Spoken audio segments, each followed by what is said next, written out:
Rais Donald Trump wa Marekani aliamua kusitisha mashambulizi aliyoapa kuyatekeleza dhidi ya Iran mwishoni mwa juma, akidai kuwa anapisha diplomasia ifanye kazi baada ya kuombwa na mataifa ya Ghuba pamoja na Iran yenyewe, kauli ambayo inakanushwa vikali na jamhuri hiyo ya Kiislamu. Mwenzangu Mohamed Helef amezungumza na mwandishi habari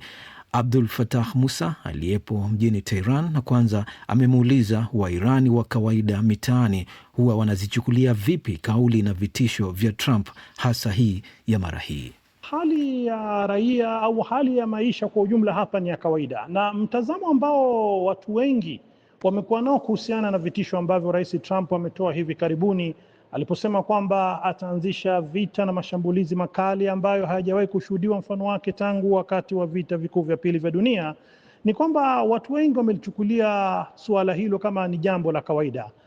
Wamelikebehi kwa hakika na kuhisi kwamba hii imekuwa ni kawaida ya Rais Trump kutoa vitisho mbalimbali dhidi ya Iran vya kufanya mashambulio makubwa, kisha baadaye akasema kwamba anatoa nafasi kwa diplomasia au kwamba Iran imekubali sasa kurudi tena kwenye meza ya mazungumzo. Huko nyuma katika matamshi kama haya yalikuwa yanatolewa, ilikuwa kuna tabia tulikuwa tunaona kupitia vyombo vya habari kwamba wananchi wa Iran wanajitokeza kwa wingi, wanakwenda katika eneo ambalo limeambiwa litashambuliwa, kama ni kinu cha nyuklia, kama ni kinu cha umeme, kama ni mlango bahari wa Hormuz na kadha wa kadha. Mara hii imekuwaje?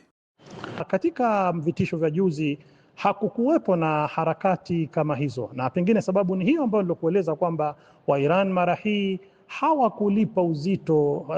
tishio au tamko la Rais Trump alilotoa la kuanzisha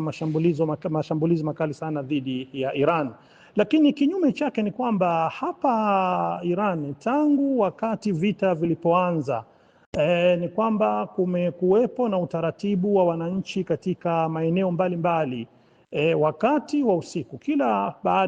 wakati ule vita vilipoanza ilikuwa ni baada ya magharibi tu, baada ya watu kufuturu katika mwezi wa Ramadhan, lakini katika kipindi kilichofuatia ni kwamba kila usiku watu wamekuwa wakikusanyika kwenye maeneo ya mzunguko au squares na vile vile kwenye vituo vikuu vya mji ili kutoa leo. Utakuta ukiendea katika maeneo kama hayo utashuhudia viongozi wa kidini, utashuhudia wanasiasa mbalimbali wanatoa hotuba mbalimbali za kuhamasisha wananchi ambao wamekusanyika, wamebeba bendera za Iran,